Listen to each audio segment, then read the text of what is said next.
The best gyms weren't gyms. The best gyms had gyms. They had this vertical integration and they had this facility. It's what made it special. You were barely paying yourself, just sleeping wherever you could, eating discounted cans of tuna, from being an intern to a manager to an owner of multiple facilities. What does the future hold for you moving forward? So that's where the future of Dave Nixon is. I love that you've challenged some of the traditional paradigms of what a gym should look like. We don't have a reception desk. I didn't want people to rock up to our space feeling like they're going to someone else's work. I wanted them to feel like they're walking into their gym. One of the areas that you're very passionate about and you've got a terrific TEDx talk about is intergenerational health. Intergenerational health means that you benefit in the future and you can benefit more now as well. What does presence in the small moments mean? Is it a skill? Is it something we become better at? Being present in the little moments, that's where the juice of life is. What's your superpower as a coach? But the first thing that came up was... Welcome to another special episode of Profit Made Simple. Today we have a remarkable guest, Mr. Dave Nixon from BossFit. Welcome, mate. Mate, thank you very much for having me on. I'm very excited about this conversation. Now, we have a mutual friend, Connor Pedersen, and he said to me, Dan, you've got to bring Dave onto the podcast. He's a successful gym owner. He's a TEDx speaker. He's a published author. He's a high performance coach. So you've achieved and accomplished a lot, and we're going to unpack that. But there's going to be several people who haven't heard of you before. So I'd love for you to just take us back and tell us a little about Dave Nixon. It's a great question. A little bit about Dave Nixon. Where do we start? Well, look, it's interesting you mentioned even like TEDx speaker, published author, those sort of things. And sometimes I get so in the day-to-day that I'm like, oh, I gotta do this and I have to take over my little bubby and I have to do this. And all of a sudden it's like, it's so easy to zoom in on the day-to-day that sometimes it's easy to forget like how far, one may come, because all the things that you just listed were once dreams of mine. I was fortunate enough, I started in the industry when I was 15. So that's where I started way back then. I'm 36 now. And throughout my time in the fitness industry, it has mostly been within my own facility, which we had a brief discussion of recording before. I'm sure we'll go into that as necessary. But for the most part, I'm just a cricket tragic. I have a little young family, and that's really what takes up majority of my time. Like, it's really that simple. However, from a professional standpoint, I have some really cool opportunities that I've been fortunate enough to be a part of. And sometimes I do pinch myself that I've worked with the kind of people that I've worked with, and that's kind of where I'm at today. Like in a gestalt, general overview, it's like I love my cricket, and then I work with some really cool people, and I have a beautiful family. So that's the little background, I guess, of Dave, without going too far into. Fantastic. Well, let's dive into some of those elements. You mentioned that you joined the fitness industry at 15, and a majority of your fitness industry experience has been in ownership itself. So how did you get started, and then when did you open your first facility? So I actually did work experience at a local gym in Canberra when I was 15. And I got given a bit of advice that was like, just ask, what can I do next? That was the only thing that I got. I think it was from my dad. I can't recall specifically. And so I did work experience in year 10, 2004 at this facility. And what can I do next? What can I do next? What can I do next? To the point, like 3 days in, the supervisor just gave me a bucket of suds and a scrubbing brush, and he just goes, get everything black off anything white. And I remember going over to him after like an hour of scrubbing me, like, it's just not coming off. He's like, keep trying. So I'm pretty sure that I was annoying enough to get offered a job. And so I had a paperwork job there up until middle of the next year. So I was 16, and then I started a traineeship there. That happened. At the age of 18, I started managing that facility. And this was like a sort of small group coaching space, but everyone had their own program. And so it was up to the trainer, handle somewhere between 5 to 10 cards to get around, and it's very, very fast learning environment. Yeah. And I was fortunate enough at such a young age to be given that opportunity, because I then had so many interactions and I had such a fast engagement with each person, could build relationships, had to learn like on the fly, like, oh, that didn't land. Why did that not land? Like all of these sort of things as a 16, then 17-year-old, 18-year-old working with, 40-year-olds. And what a baptism of fire, but an incredible opportunity to learn and develop those interpersonal skills. Yeah. And I don't think I did develop them a whole lot at the time, like on reflection. But at the same time, I got reps in without realizing. Yes. And so I also didn't want to be at home, and I used to work 20 hours around college. So I did a lot of work there during those years. And 18, I started managing that gym. At the age of 19, I was managing the 3 gyms. And then I realized there was no path through that space. There was no pathway like to ownership or to... You were capped at that point. Yeah. And I remember speaking to the owner at the time, and he's like, look, mate, maybe you can own a franchise at some point. And I'm like, I'm just not going to be fantastic at being told what to do and being constrained. And so I'm like, it's probably time for me to move on. And then I went to another place for just a little period of time. Same deal. I'm like, this is not for me. And so that was 21 to 22. So 2011, I then started my own facility. Well, I didn't actually start a facility. I was renting space out of a corner of a mixed martial arts gym. And I had 6 clients. It was Feb 2011. And that was called Funk Fitness, F-U-N-C Fitness at the time, for functional. And I was like, I'll do it. And then if it fails, I'll just go to uni. I was never going to uni anyway. But so that's how I sort of started that. And then I just had like enthusiasm and caffeine, and it was small group coaching. And we then, I say we as in after a year, I had a business partner that had a marketing background come in. He loved what I was about and loved the message. And he backed me, and we got a facility within the first 2 years, which we're still in now. And then we grew and had another facility a couple of months later. And this is probably where I realized that I was really, really young in the sense that there was parts of me that weren't developed that I was hiding. And that showed in the way that we ran into complications within the business. And there was other people involved in that. But on reflection, I can't control decisions they made. I looked at the decisions later on that I made, and I was like, okay, well, I trusted other people because I didn't trust myself. Mm-hmm. Whereas what I had to learn to do later on was I trust other people because I trust myself. Mm-hmm. And so I then had the second facility that like was run into the ground within a year. And then we came back to one facility like 3 years later because we had to maintain that with the lease. They were not letting us go. So a lot of these lessons in my early 20s, which actually led and probably haven't mentioned before, but yeah, so I got to the point where like I was earning about 25 to 30K a year, like we would. You own 2 facilities and you were paying yourself below minimum wage. Correct, yeah. And look, I look back and I would say deservedly so. The money's not there. But I was mid-20s and I was house sitting, so I couldn't afford rent. So I sold all the stuff that I owned and house sat. And so I did that for 3 years. And so I'd either have a house sitting gig, or I would sleep at the gym, or I would sleep in the car. And I would wait for tins of tuna to go on sale, and I'd bulk buy tins of tuna and get milk and stuff like that. It was I hit it pretty well, I think, at the time, but it was a very, very challenging period of my life. And so this went on for 3 years, this kind of lifestyle where you were barely paying yourself, just sleeping wherever you could, eating discounted cans of tuna. Yeah. The interesting thing is that at the same time, I also went over to the States. And so I spent 3 summers over there. Now, the first year I went over there, I got lucky because I had an old connection come back and wanted some mentoring. So I'm like, for sure, it's $6K for 12 months. And he's like, okay. And so I just got this. And I wanted to go over and train with these massive influencers that I had early on in my career. And so even that period where there was this, like I wasn't paying rent and I didn't have these other overheads, I kind of managed to bootstrap myself into these really, really cool opportunities. And so I went across there, and I think I spent 16 weeks over those 3 years. And I traveled to about 42 different gyms, I think it was, in that period of time.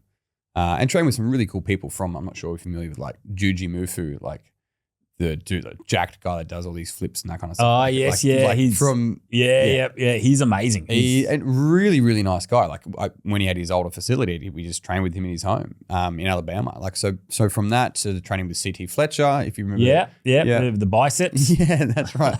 But training with CT Fletcher to a bunch of other, really, really cool influencers for me.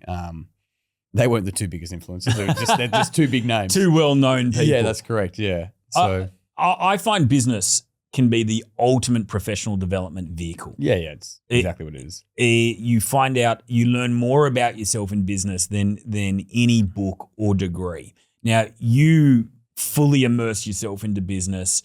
You would have learned so much about your limitations. You've already talked about that, how you didn't trust yourself. At the same time, you're forever learning, you're reaching out to these influencers, you're putting yourself out there. When you reflect back, what were some of the greatest lessons you had during some of those tumultuous years that have shaped the Dave Nixon of 2025? It's a great question. I think I'm going to answer it better as we go because I'm certain stuff's going to come out as we go.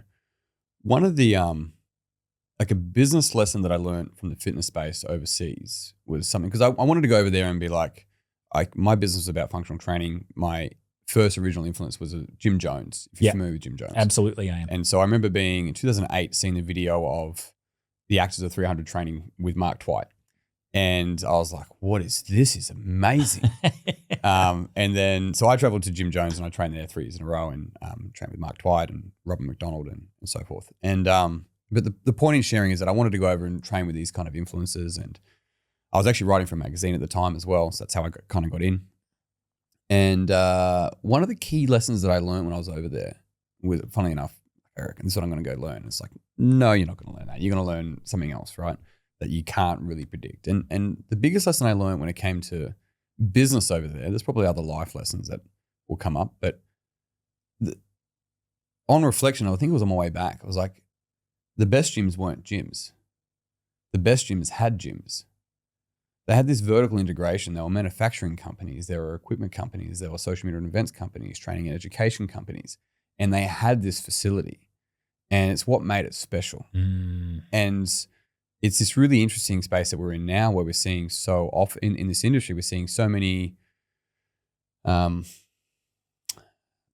franchisable private facilities, but they're still, you know, really like copy and paste. It's the difference between McDonald's and Grilled. And there's nothing wrong with that at all. But these influences for me early on were like one of a kind type facilities. Elliot Hulse, right? Some early CrossFit influences as well, from Chris Spieler to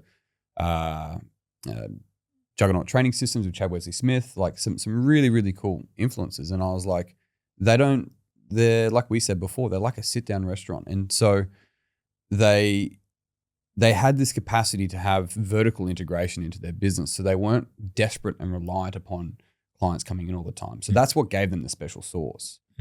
And so one of the biggest lessons, unknown lessons that I didn't know I had to learn while I was over there was that the best gyms weren't gyms. The best gyms had gyms. And I think that's cross-contextual across industries. And when you look at Funk now, because we were speaking behind scenes in the green room, and you were saying, I don't advertise. I've spent a couple of $100 on marketing. My gym is like a sit-down restaurant. So that obviously had an impact in the evolution of the business model itself. Yeah, and also how I had to learn that I needed to want to rock up. And when I tried to run the facility how I thought I was supposed to run it, I didn't enjoy it. And if I didn't enjoy it, that impacted how I work with my coaches or the types of people that I got on in the first place. I didn't trust like those sort of aspects. How did you think you had to run it? How was that in misalignment to how you run it now? It's a really good question. So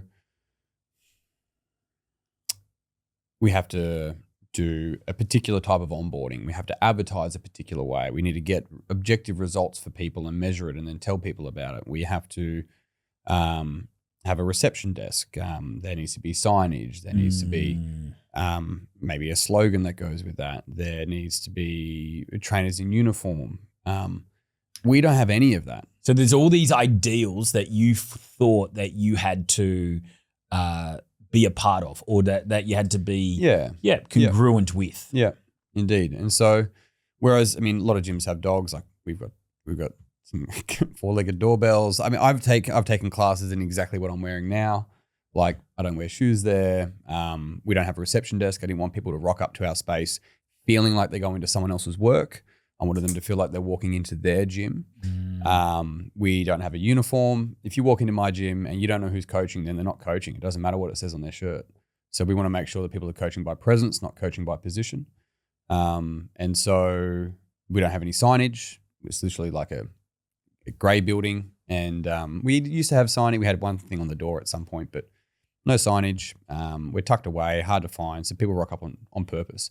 And my main job there is if I enjoy it, then my coaches enjoy it, then the clients enjoy it. And it cascades that way. And that's something that I had to learn as opposed to like, oh, let's make sure the clients enjoy it and then hopefully everyone else does. I love that you've challenged some of the traditional paradigms of what a business should look like, what a gym should look like. And you've actually challenged that and said, well, that doesn't actually work for me. How about if we did it this way? How about if we're so unconventional and go across the other side? And it's obviously been very successful for you. Yeah. The other part was like, I just prefer to fail doing it my way than succeed, which is not success, trying to fit into a mold of looking like everyone else. And funnily enough, it ends up like, we haven't spent any money advertising. I probably could and should get better at that. And there's a whole nother conversation of that. I think we need to have a beer or a whiskey over that. But yeah. Listen to the podcast. Yeah, that's right. Yeah. But the biggest thing I had to learn is that like, I have to enjoy it. And it sounds so silly or selfish, but it's just so true. And the key person in any sort of business needs to inject their special sauce, right? Their genius into the space. And that's what makes it what it is. Yeah, I think there's a lot of truth to that. And I think we can end up designing businesses that enslave us, that feel like work. It's the exact reason that we got in it for a different reason. We got in it because we were like, well, now we get to do things our way. It's our standards. It's our values. Now I get to experience freedom and autonomy. And then we end up creating a prison. Yeah. And we end up doing a lot of work that we don't want to. We end up diminishing and diluting our zone of genius. Energetically, we then carry that. We then decrease our vibrancy, and then that's contagious within the space itself. And we end up creating the very opposite of what we set out to do. Yeah, spot on. I agree. Yep. Yeah. And so what kind of shifts have you seen now that you're aware of this? You've shifted your energy because now you're doing it your way. I'm not subscribing to what the gurus or anyone else says. I'm going to do it so it feels right for me, and I can actually go in there and I can be the leader, the energy that I know I can be. What has shifted as a result for you because of that? So, an easy way that I can, and maybe this is one of the lessons that sort of mentioned before, it just come up in this conversation now, but I remember hearing Howard Schultz be like, or I remember reading about it. He's I think he was a former CEO, right, of Starbucks or whatever, but he was like, he's not in the people industry serving coffee, you're in the coffee industry serving people. Other way around, not in the coffee industry serving people, you're in the people industry serving coffee. Yes. And when I heard that, I was like, oh, that makes so much sense. I'm not in the health industry teaching people, I'm in the people industry teaching health. And that was a significant shift for me to be like, it's always the people. Like I'm very fortunate. I've got clients that have been there like for 15 years. I've got one of the first 6 clients. Like I've had clients there for heaps of clients for 10 years. And it's not so much about it being codependent on me at all. It's just that that's their third space. That's their home. And the goal for me was to make sure that I create a client base of contributors, and as opposed to a customer base of complainers, but of takers basically. And so it was the same when I looked at the coaches and who I want to bring on board. And I it's hard to say I've made mistakes, but I've probably made decisions there and dropped the ball on certain times, and I've learned those lessons. And it's definitely making sure that we have a facility, a community of contributors. And that's why, I haven't spent any money on advertising. And, have I done promotions? I don't know, maybe some internal sort of stuff. But the reason why we have been successful is because of the people. And so if I'm enjoying it, I get good people around me because they're the people that also enjoy it and they want to be there. And then it's the same with the clientele, and they bring the people that are going to enjoy it and want to be there. And it sounds a bit sort of abstract, I guess, or esoteric or something, because it's sort of like, that'll just happen. It's not really. I've had to learn to put strategy in there to encourage people, to bring people along and make that work really, really well. But at the end of the day, what they do is that because they love it and they own it and they're connected to everyone else within the space as a network, then they're the type, they know the types of people they want to invite into the space. And so it's one of those things where by allowing myself to do it my way, it's kind of allowed other people to own it as well, from coaches and clients. And so I think that has been the key to success, is the more myself I am, the more it allows everyone else to be themselves. And then in doing that, they feel safer. In a safe environment, you challenge yourself more, or you allow yourself to feel vulnerable, which is where growth occurs on all levels. And I think that's at the cornerstone of what our community is, and the community is at the cornerstone of the success of that facility. Yeah, I love those insights. So there's no facades. There's no pretentiousness. It's people being themselves in a space that they can feel safe to do so. Yeah. As a result of that, they feel like they're part of the fabric, the DNA. Yep. You're spot on. Yeah. And then they want to bring people part of it. Like who wouldn't want to invite the people they care about into a space like that? Yeah. People sign up for the training, or they come for the training, they stay for the community, right? Yeah. And so, which is a significant part of health. When you look at all the statistics around social health and the reasons for longevity, social health is fundamental for health. And when we look at health, we want to look at health as a whole complete thing, not just numbers on a spreadsheet. And so the social component is fundamental. The fitness industry can get absolutely hyper-fixated on numbers and metrics, and what it can then discount is all of the subjectivity, be it culture, community, call it mental health, but, worldview, all of these components that are hand in hand with physical health. And so being able to provide both space and opportunities for people to be able to develop in those spaces is fundamental for an actual integral approach to health. Yeah, I highly agree with that. And when you study blue zones and the places of the world that have the highest number of centenarians, they have the social component is unanimous. Correct. It's not how many squats or lunges they did or how many wall balls. It's the social side of it. Yeah. Yeah. And so there's a really key, from my sort of perspective and philosophy, there's a really key component of like, how do we add years to life, but how do we add life to those years as well? So the as boring and unsexy as it is, the things that I've learned, and I'm fortunate enough, it's 21 years in the industry, and I've worked with about 10,000 people. And what that really means, I've had a lot of conversations. That's really what it means. And the things that come out in the wash again and again, like that's just important, is autonomy, freedom, and independence. It sounds sexy, but like, come and train so you can be autonomous. It's like, oh my robot, what's going on?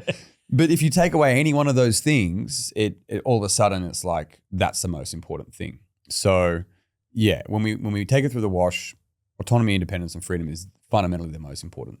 Yeah, you look at motivation theories like self-determination theory. Yep. Autonomy is one of the three key pillars. What's one of the other key pillars is relatedness. Yep. So they go hand in hand for intrinsic motivation and changes in behavior. Yeah, I love that. I fundamentally agree. I want to switch gears a little bit. You've been a gym owner. You still are a gym owner for a long time, but you've made a shift and you've now got a coaching business called BossFit. Yep. What was the lure for you making that shift, going from being a gym owner to now also getting into this high performance coaching?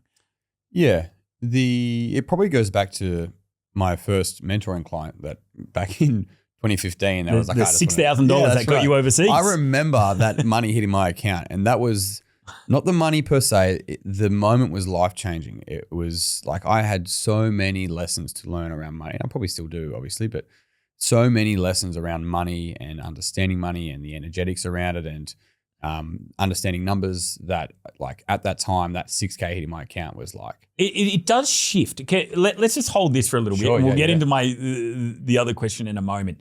When you see a large sum of money land in the account, I think it breaks beliefs around money itself. And so I have a number of clients. We have upfront offers that will run if people need cash for Black Friday or for Boxing Day. And then all of a sudden they've got $10, $20, $50, $100,000 coming into their bank account, and they thought that money was scarce. They didn't know that it was this freely available, that there was this much abundance. And I actually think it breaks down years and years of beliefs around Massively. what is possible. Yeah. And it sounds like that's what happened to you. Cannot agree more with the statement. And it almost, I remember feeling illegal, like I had to spend this before someone found out. Now there's another money belief coming through on that. Yeah, right. So that's what it was at the time, and it is interesting how that ceiling has raised and raised and raised again and again and again.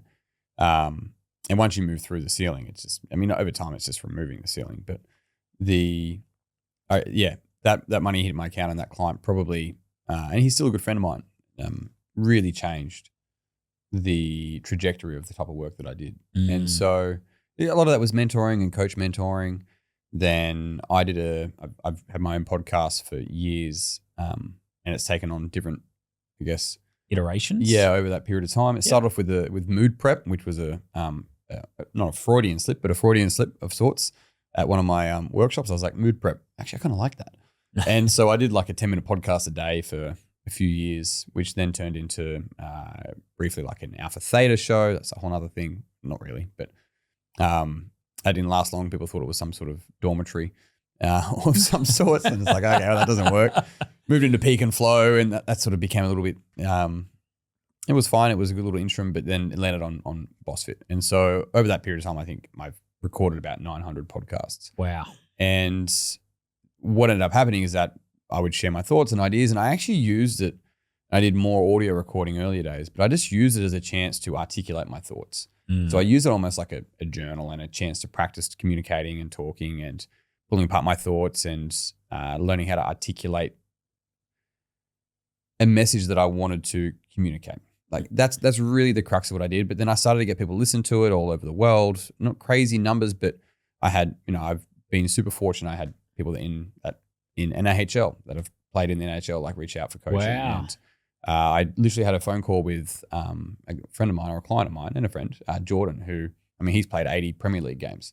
So there's those aspects that I'm very fortunate with. And then at the same time, I've worked with mums, dads that want to understand themselves, be calmer, be more present in certain, which, by the way, performance and presence is water and H2O. So let's talk about that, performance and presence. Sure. Because you have this quote on your video where you say you help people become present in the small moments and perform in the big moments. Yep. Is that what BossFit does? At its absolute core, 100%. Okay. Let's peel the covers back on that a little bit. Oh, yeah, of course. I'd love to, because presence and performance, sometimes they can be a bit nebulous. I think they absolutely are. I agree. Yeah, 100% they are. Yeah. We throw around these terms. So let's get a little tactical here on the presence side of things. What does presence in the small moments mean, and how can we become, is it a skill? Is it something we become better at? So a really good question. So there's two ways to look at the word presence, and I'll talk to both briefly, but one can speak about someone's actual presence. You think of like what's called like an energetic signature, right? Their state, their default state. That's one way to consider presence, and that's a little bit more loaded. The other thing is actually being present. Now, what's interesting and looking at it as a skill, and it might be nice to consider it like a skill, but similar to how I mentioned before about rather than raising the ceiling, you just get rid of it. Being present isn't a skill, and it's not saying you try and do more of. I'm gonna try and be more present. Like the present moment is always here. What's getting in the way of you actually being present? What are the rocks, right? You think of a river. What are the rocks that are stopping the flow? Don't try and add more flow. And so being present is about being here. It doesn't mean you don't have the capacity to go to the future or to reflect on the past. It means you don't go there automatically. And so we commonly will go there automatically depending on different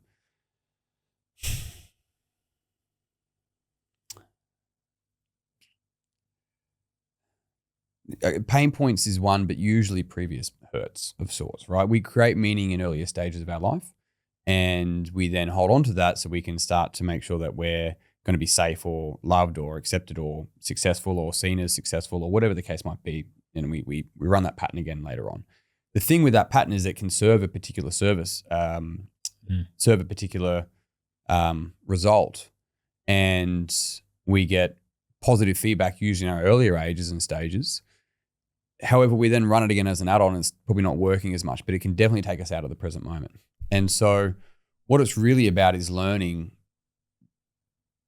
we call them handbrakes, right? Like, what are the things that are stopping me from being present rather than how do I become more present? And so the capacity of being present just means that you get all of me here, the most mature version of me. I can listen to you at a very, very high level. I can engage and ask questions from a place of genuine curiosity rather than being preoccupied with what I sound like, what the next best question I should ask, and previously I'm concerned because this was happened. Like all of that sort of, call it monkey mind, call it whatever you want.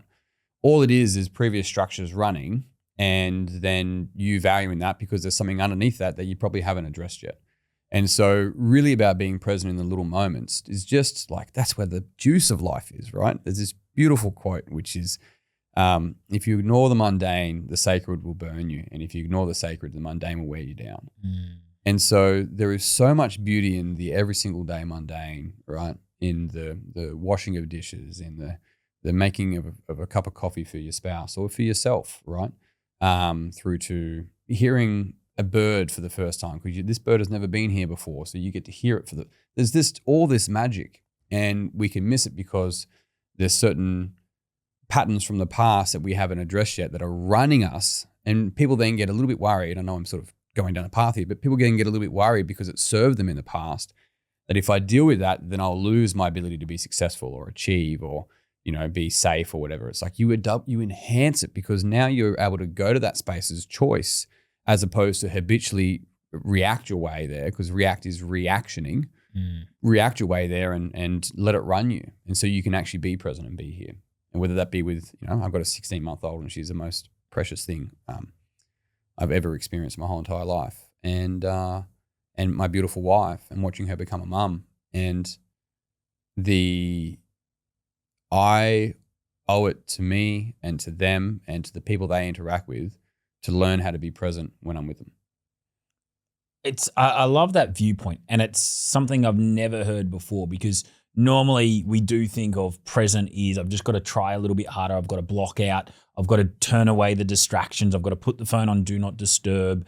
I've got to shut down the emails, make sure that I'm just solely here. Yeah. But that's through an effort where yours is, no, you're not trying harder. We're not trying to add more water. We're trying to take away the rocks, which are the very things, they serve a purpose. They've kept us safe. Sure. They've given us certainty. They've given us security. They are there, but how do we remove those so the presence just flows? Correct. And so that's what you do with people.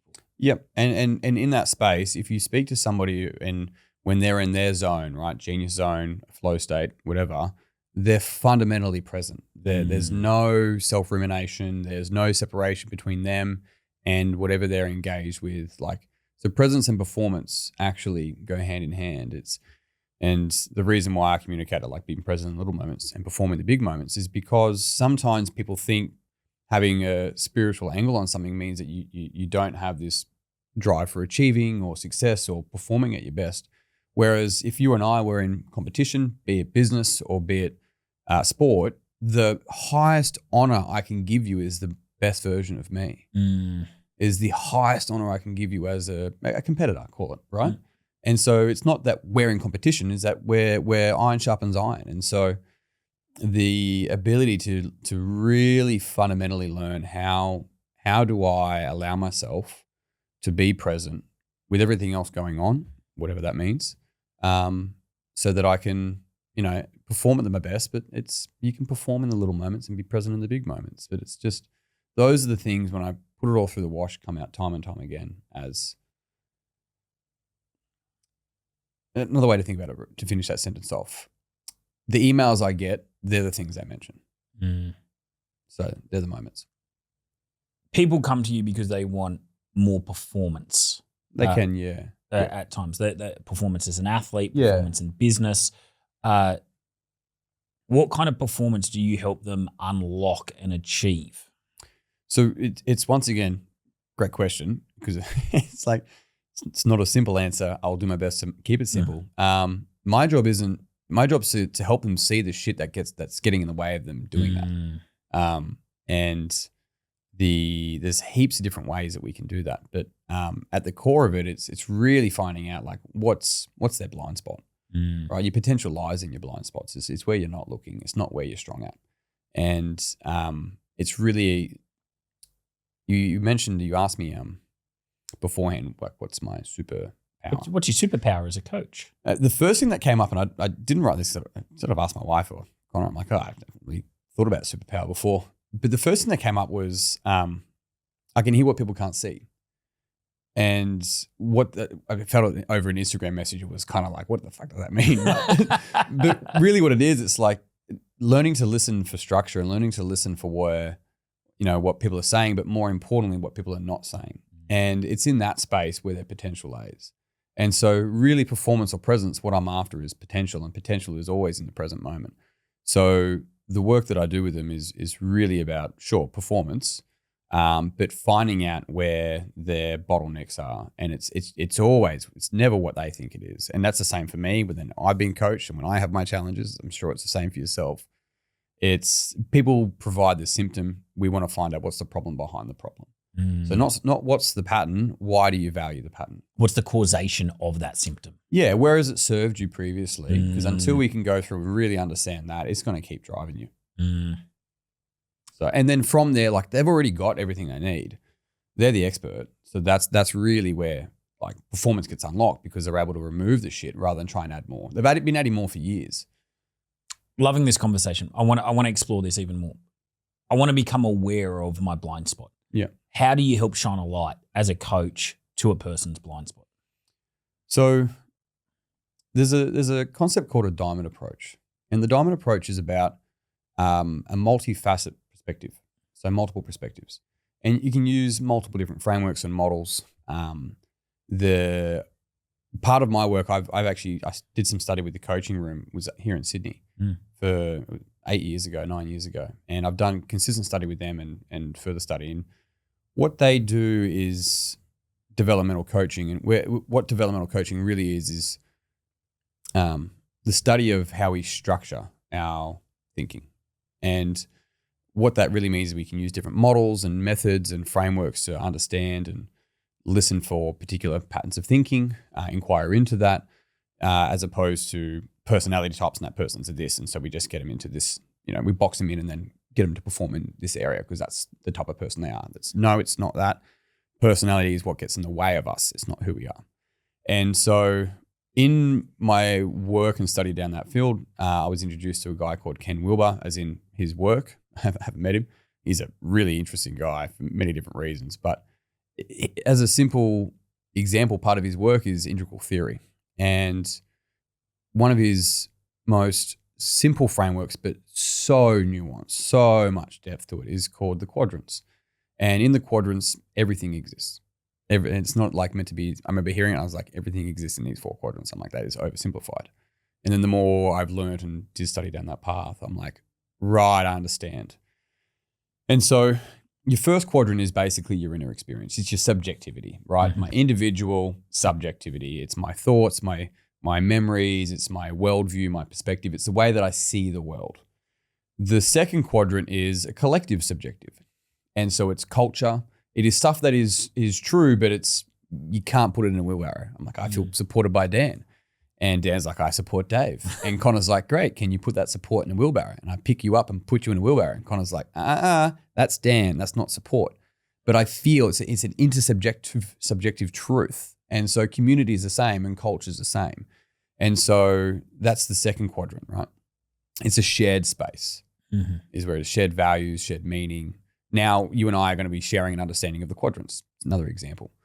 Then the third quadrant is individual objective. It's the physical body, it's the behaviors, the habits, it's things that are measurable, right? And individual. So for me, it's literally my body. For you, it's yours. And then the fourth quadrant is a collective objective. So it's all the things in this space. It's all of the systems, the technology, the chairs, all of that sort of stuff, right? Systems and environment. And it's, think of it like the way of checking, as in like almost checklists. And so they're the 4 quadrants. Everything exists within those 4 quadrants. Now, where the juice is, to the answer to your question, is that you can listen to someone talk through those quadrants. and you can listen for what they're saying and for what they're not saying. I'll give you an example. Let's say it's a business meeting and somebody comes up and they're like, look, I've had to think about what we need to do and what actionables I'm responsible for, and I've put together a plan, and this is what we should do. Now in that I've heard, I think, what I need to do, what we should do, which is doing is the third quadrant, right? So I've got first quadrant, my mind, what I think, third quadrant, which is what I need to do, and then a plan, which is the fourth quadrant. I might hear all that and I'll go, okay, have you spoken to the team about it yet? I haven't heard anything about shared vision, shared value, shared meaning. I haven't heard anything about that. So I'll go, have you spoken to the team yet? It's like, I don't see the point. Right. Okay. So tell me a bit more about that. What's going to happen if you don't have the conversation? So now I'm going to inquire into what I haven't heard. And so it's being able, and it's a really profound skill to work on, but being able to listen for what people are saying and what people are not saying is really crucial. And not being like, oh, Dan didn't say this, so that means X. It's like, hey, can you tell me a bit more about that? Yeah, tell me a bit more about that. I'm curious to hear about that. So it's not making a judgment straight away. It's picking up the thread of that and then exploring that. Yeah, so I get an athlete or similar come through and I'm like, so, what motivated you to get in touch, or what's the problem that you're having? And I'm listening not for the story, I'm listening for the structure. Are they talking more globally? Are they talking more detailed? Are they being over-responsible in certain areas of their life and under-responsible in other areas? Are they talking more about a picture and what they can see and how they view things? So they're more visual potentially compared to what they feel like, and all of this. And so it really is, in that experience, listening for structure. And the quadrants are such a very, very simple but exceptionally beautifully nuanced model to be able to do that with. But it's profound. You don't go, oh, here's my certificate for the quadrants, I've completed it. It is something to deepen and to really learn through. And so that's a quick example of a model that I would use to when listening and working with someone, what I'm really listening for. And then what would drive my questioning. Yeah. Love that. Thank you for sharing. Pleasure. Yeah. Ken Wilber. And he's still alive, and he's a very, very interesting man. But in short, he put himself in a cabin in Colorado for like 3 years, and he was like pulled apart every single ism and ology that he could get his teeth into, I guess.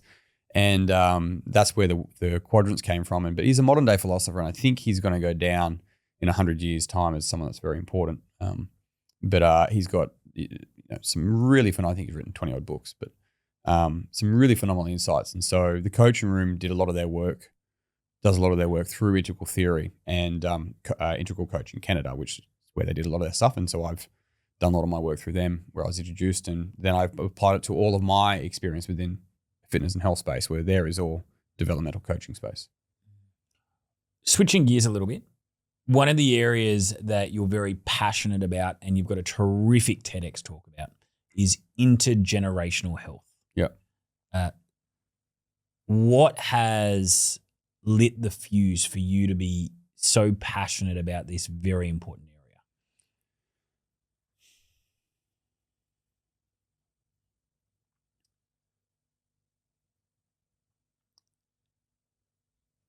area? Once again, because of the volume of people that I've been fortunate enough to work with, I mentioned before, I met 10,000 people over 20 years, which is great, whatever that, What's probably more important to me is that I've worked with hundreds of people over 10 years.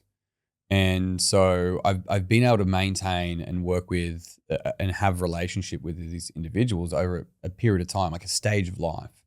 And so I've seen patterns that otherwise I wouldn't have seen. Now, even, hundreds or thousands more I've stayed in contact with that maybe I'm not, fully training with and working with as much anymore. But what that allowed me to do was to see patterns, and also, and we haven't spoken about this at all, but see the patterns from a trainer in the industry. And so often trainers keep people codependent, and it's on behalf of what feels like something positive, but it actually is, I'm going to tell you what to eat, push you through your workout, tell you what to do, and the person gets a result, and we work really well together, but remove the trainer and the person goes back to their default, nothing's changed. And so I was doing that for years, not realizing. I thought I was doing the right thing. And then, now I mentioned this in TED Talk, but it came online for me that I'm like, I've got two groups of people here that I'm working with. The first group is, and I feel good in the moment because they rely on me and I can get them a result. And when they do what I say, they like, oh, okay, they back for more punishment, all this sort of stuff. And excuse me, it sounded like it was the right thing to do. Then over time, I started to see the other group that didn't get fast short-term results, that didn't have these highs and these lows. And I started to see them just maintain consistent progress year on year. And it wasn't crazy progress, but they kept their function. They lived the life they wanted to live. They did the things outside of the gym they wanted to do. Like all of these things was consistent and true with group two. And now there's group one, I call them slaves. Group two, I call them students. And so the slaves wanted to be told what to do. The students wanted to be taught. Mm. And what I saw was that with the students, they had a butterfly effect with the decisions they made, how they talked to themselves, their values, beliefs, behaviors, systems, culture, and family culture. And that's the other thing. I've been part of seeing families develop and grow up from kids from 15 to 25 and vice versa. So it's being able to see all that sort of stuff and be like, right, there's a clear difference in a long-term investment here compared to the get fit quick scheme. Mm. And one of the core things as a coach or a trainer in the fitness space, and I'm sure it's different in different spaces or the same in different spaces, is that I was perpetrating the get fit quick scheme because I thought that was, like, yeah, come on, Mary, make a bit of a joke of it. Whereas now in our space, like I had a lady that's just started doing some PT with my wife, and we had the door locked, 24 hours, had the door locked because baby was getting around. And she's like, oh, I almost decided to, thought you guys closed and I was going to leave. And I'm like, something tells me that you came to us because you want to change. So I don't think that's as true as you think it is. And she's like, yeah, that's fair. Like, I'm not having that. Like, I know that's not true for you. So I'm not going to feed that sort of stuff. But I'm going to be polite and gentle and offer a different perspective. But at the same time, it's like, nah, you're here because you want to change. And that attitude is actually what is keeping you stuck to where you don't want to be, but it serves you in a way. So there's that, but it's another conversation. So the intergenerational health stuff was because that's actually progress. And I felt it was a really important and underrepresented conversation. And so I also decided to choose that to talk about it as a TED Talk because I feel like it's going to be true in 10, 20, 30 years time. I'm smiling all throughout that because I'm reading a book at the moment that talks about the difference between coaching and codependence. And it's the very same in business space as well. Yep. It's the same thing. It's do this, do that. And what it does is it creates the codependence. But like we talked about before, you remove the person, it's like a rubber band. Yep. And nothing shifts, nothing permeates along from a longer perspective. The behaviors don't change. The beliefs don't shift. And whilst you think you're being helpful in the moment, you're actually disarming them. Yep. Yeah. And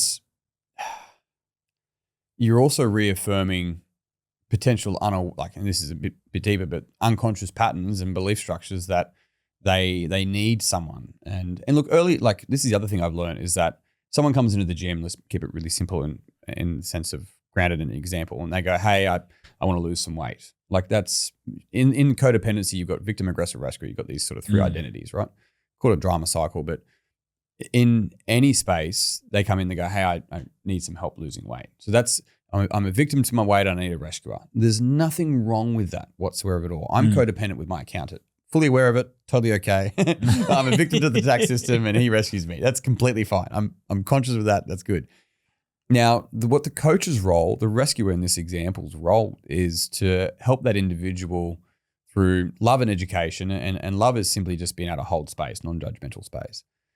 Through love and education for them to move from codependency to dependency, independence, and so forth.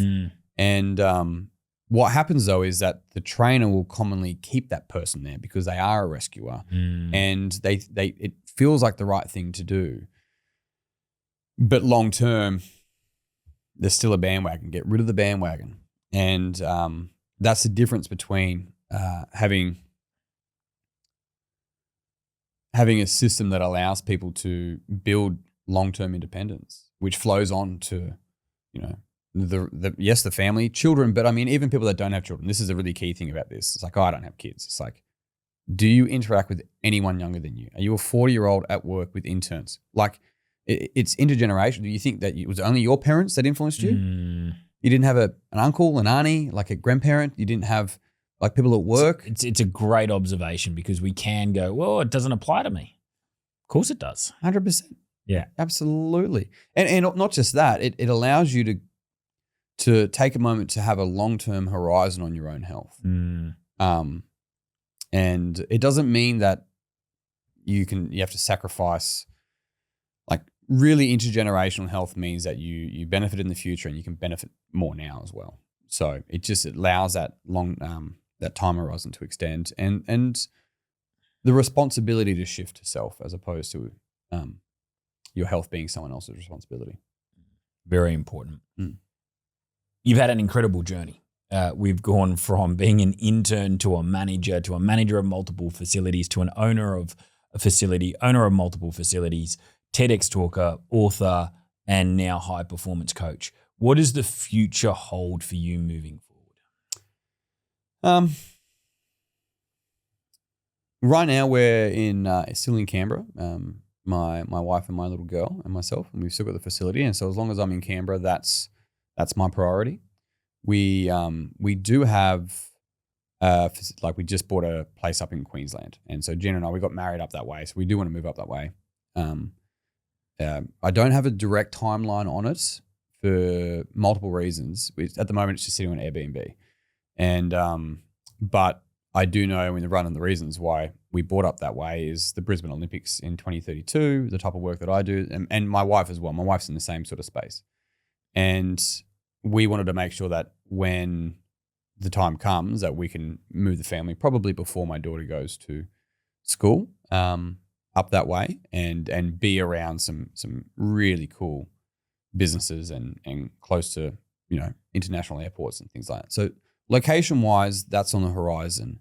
What comes with that is the significantly better systems and structures for my business model to be able to provide these types of learnings and outcomes for individuals. And at the core of what I deliver, it sounds a bit corny, but I develop people into become a present athletic leader.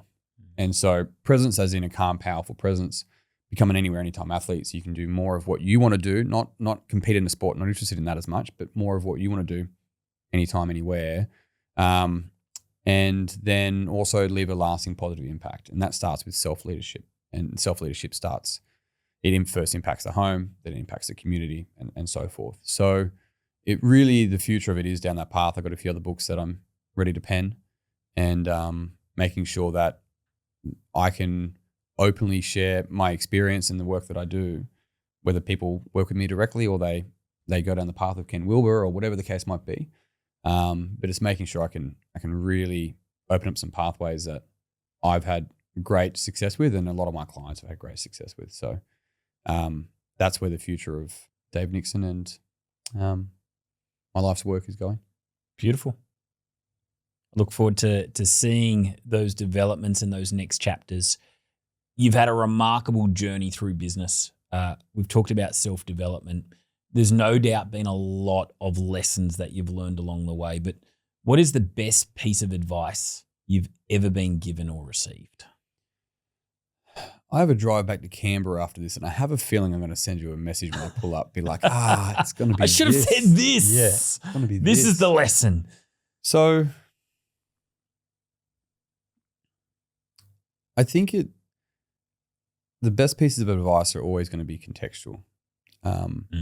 It can be something overarching, and I think Naval Ravikant does a really good job of like doing some really gestalt, cross-contextual piece of advice.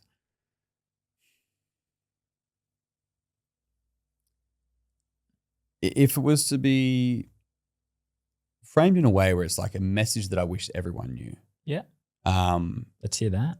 The if that was to be the case, and something that was impactful for me is that when we understand, not just know, but understand that we are our own bottleneck, then everything else flows downstream from that. In the same way in business, everything's downstream from leads. In development, right? In development, it is understanding that you are fundamentally your own bottleneck. And so you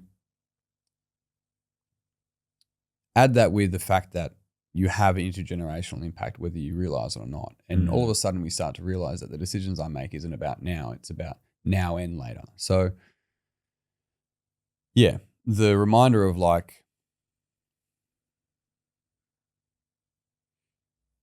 I'm choosing this consciously or not, I think is probably a very empowering and confronting, but empowering piece of advice that maybe I wish I knew earlier and I would offer anyone. So what about you? Do you ever get asked that question? I never get asked that question. I want to hear yours. What's yours? Oh, now you've put me on the spot. Well, something that it doesn't have to, because it's a really good question, big question, but something that's landed for you with that you would lean on each day. Piece of advice that I keep coming back to, and it's so funny that you said it was Naval Ravikant, because he said this on one of Tim Ferriss's first podcasts that he featured on, and before people knew who Naval Ravikant was. And he just said, we are a collection of our habits. Yeah. And the most successful people in the world are just a collection of more successful habits that they practice consistently. And that has always resonated with me and connected with me because if we have a look, it's true in business, it's true in relationships, it's true in health. We are a collection of those habits, good or bad. Sure, yeah. Yeah, resourceful or not, yeah. Yeah, and so if we want a different outcome, then we need a different collection of habits. Yep. Can I share one last quote? Please. Saying that, we also have run immersions for years out of Kangaroo Valley, just south of Sydney here. And which is very fortunate, there's a river actually that runs through it. Beautiful, beautiful spot, 600 acres, beautiful. And one of the principles that we offer people, which is a quote, and I'm going to remember the author when I leave here again, but it's no man steps in the same river twice, because the second time the river is different and so is the man. And it's one of the things for like, yeah, I've been here before. You haven't. You've been similar before, but you've never been here as now. And so comes back to the present moment as well. And the grace that can come with it, I think, is exceptionally beautiful. Yeah, that's beautiful. Thank you. Absolute pleasure. Thank you. There's going to be a number of people that want to connect with you.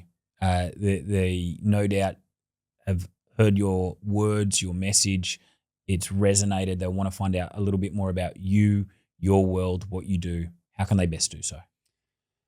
I'm pretty active on socials, especially Instagram, and I'm doing my best to get YouTube going. YouTube's tough.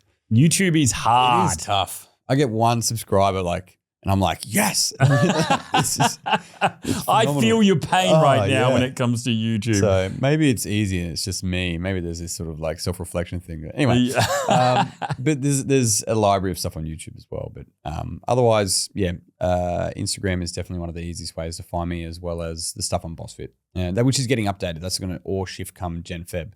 Well, evolve come Gen Feb, but that's the easiest ways to find me for sure. I'm pretty responsive on Instagram. Fantastic. Well, it's been an absolute pleasure. Thank you for being here, sharing your story, your message with our listeners and our viewers. I've learned a ton. No doubt they have as well. Dan, I absolutely worth the drive. Hopefully we get to hang out again. I hope so. There will definitely be a round two. Yeah, cool. Fantastic. For everybody out there watching, listening, we appreciate you. If you got value from today's episode, make sure you let us know. What stood out most for you? What was the big aha? What was the big lesson? Thanks for watching.